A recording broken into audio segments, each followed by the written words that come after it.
ये कहानी है एक चिड़िया और एक कौवे की। कौवा बहुत सुस्त था। वो सारा दिन अपने घोंसले में लेटा हुआ ऐसे ही दिन गुजार देता था। वो कोई भी काम नहीं करता और जब उसे भूख लगती तो इधर उधर फिरकर किसी से मांग लेता। और दूसरी तरफ चिड़िया बहुत ही मेहनती थी। वो सुबह सवेरे दाने की तलाश में निकल जाती और सारा दिन मेहनत के बाद वो ढेर सारा खाना लेकर शाम को घर लौटती थी। एक दिन चिड़िया ने सोचा, बरसात करीब है और मेरा घर भी पक्का नहीं है। ये किसी भी वक्त टूट सकता है। मुझे अपने लिए एक अच्छा और पक्का घर बनाना होगा ताकि मेरे बच्चे बरसात में ना भीगें। चिड़िया अपना घर बनाने के लिए सामान इकट्ठा करना शुरू कर देती है और जल्द ही वो अपने लिए एक पक्का और प्यारा सा घर बना लेती है। अब मैंने अपने लिए घर बना लिया है। अब मुझे कोई फिक्र नहीं है, चाहे अब बरसात हो। मुझे कौवे भैया को भी बताना होगा ताकि वो भी जल्द से जल्द अपने लिए कोई घर बना लें। ऐसा कहकर चिड़िया कौवे के पास चली जाती है और कौवे को कहती है, कौवे भैया, बरसात आने वाली है। मैंने अपने लिए बहुत ही प्यारा और पक्का घर बना लिया है। आप भी अपने लिए अच्छा सा घर बना लें ताकि आप बरसात में ना भीगें। अरे ओ चिड़िया, तुम कौन होती हो मुझे बताने वाली? अपना घर क्या बना लिया, बड़ी आई मुझे जताने वाली। बरसात हो भी गई तो मैं कर लूंगा कुछ ना कुछ, तुम जाओ अपना काम करो। ऐसा कहकर कौवा चिड़िया को वहाँ से भेज देता है और ऐसे ही कुछ दिन गुजर जाते हैं और कुछ दिनों के बाद अचानक आसमान पर बादल बनना शुरू हो जाते हैं। देखते ही देखते आसमान पर काले बादल छा जाते हैं, साथ ही जोरदार बिजली भी चमकने लगती है। कौवा ये सब देखकर डर जाता है और फौरन उठकर बैठ जाता है। बिजली चमकने के साथ साथ बारिश भी होने लगती है। देखते ही देखते कौवे का पूरा घर पानी से भर जाता है। अरे ये क्या हो गया? बारिश तो रुकने का नाम ही नहीं ले रही। मुझे तो बहुत ठंड लग रही है।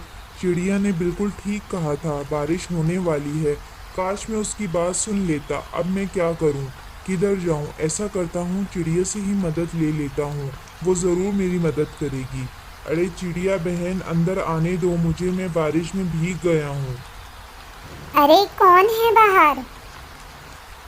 मैं हूँ बाहर, तुम्हारा कौवा भैया। बारिश में मेरा घर टूट गया है। मेरे पास रहने के लिए कोई भी जगह नहीं है। मैं बारिश में भीग गया हूँ और मुझे ठंड भी लग रही है। आज रात मुझे अपने घर में रख लो। अच्छा ठीक है कौवा भैया, आप अंदर आ सकते हैं। कौवा अंदर आते ही बिस्तर पर सो जाता है और चिड़िया वो रात ज़मीन पर सोकर गुजार देती है। अगले दिन चिड़िया कौवे को उठाती है और कहती है, कौवे भैया, मैंने बच्चों को दाना खिला दिया है। आप भी नाश्ता कर लें। उसके बाद आप मेरे साथ चलें। बारिश रुक गई है और हम आपका घर बनाएंगे। अरे चिड़िया बहन, कल रात भीगने की वजह से मुझे बहुत तेज़ बुखार हो रहा है। मेरी तबीयत भी ठीक नहीं, और ऐसे में मैं अपना घर कैसे बनाऊंगा? आज शाम तक मुझे अपने घर में ही रहने दें। अरे माफ़ कीजिएगा कौवे भैया, मुझे पता नहीं था आपकी तबीयत नहीं ठीक, वरना मैं आपको कभी ऐसी बात ना कहती। चिड़िया अब दाने की तलाश में जाने लगती है। उसे अब अंदाज़ा हो गया था कि कौवा तो बहुत ही सुस्त है। वो चिड़िया के घर में ज़िंदगी सुकून से गुजारना चाहता है। इसलिए चिड़िया ने भी एक प्लान बना लिया और वो सारा दिन कौवे का घोंसला अकेली बना लेती है। क्योंकि चिड़िया बहुत मेहनती थी, इसलिए वो एक ही दिन में वो सारा घोंसला तैयार करती है और रात को घर वापस आ जाती है। वो घर वापस आती है तो कौवा घोड़े बेचकर सो रहा होता है। चिड़िया वो रात फिर से ज़मीन पर सोकर गुजार देती है। अगले दिन चिड़िया कौवे से कहती है, कौवे भैया, आपके लिए एक सरप्राइज़ है। आप मेरे साथ आएं, मैं जल्दी से आपको कुछ दिखाना चाहती हूँ। कौवा ये सुनकर बहुत खुश हो जाता है और फौरन चिड़िया के साथ जाने के लिए राज़ी हो जाता है। ये देखें कौवे भैया, मैंने आपका घोंसला तैयार कर लिया है।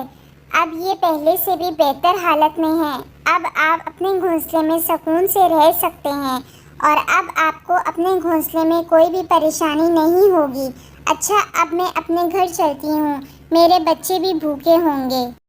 ये कहकर चिड़िया वहाँ से चली जाती है और कौवा मन ही मन में ये सोचता रह जाता है। चिड़िया तो बहुत ही चालाक निकली, इसने तो बहुत ही आसानी से मुझे अपने घर से निकाल दिया। मुझे तो इसके आरामदेह घर की आदत हो गई थी, अब मैं कैसे रहूँगा। कौवा फिर चिड़िया के घर जाता है और कहता है, चिड़िया बहन, मुझे अपने घर आने दो, मेरे घोंसले में सांप घुस आया है और मैं बड़ी मुश्किल से अपनी जान बचाकर भागा हूँ। अरे कौवे भैया, मेरे बच्चे बीमार हैं, अगर आप अंदर आएंगे तो वो डर जाएंगे, मैं दरवाज़ा नहीं खोल सकती, आप कहीं और चले जाएं। कौवा रोज़ चिड़िया के घर जाता और वो रोज़ कोई ना कोई बहाना बनाकर उसे भेज देती। अब तो भूख के मारे कौवे की हालत बहुत ख़राब हो गई थी। अब उसे कोई भी खाना ना देता और वो भूख से तड़प तड़प के आखिर एक दिन खुद ही खाने की तलाश में निकल पड़ा। अब कौवा बहुत मेहनती हो गया था, वो सारा दिन अपना खाना तलाश करता और शाम को घर आता। देखते ही देखते कौवे ने बहुत ही खूबसूरत घर भी बना लिया था। टूनी ये देखकर बहुत खुश हो जाती है कि आखिर कौवे को भी अपनी जिम्मेदारी का एहसास हुआ।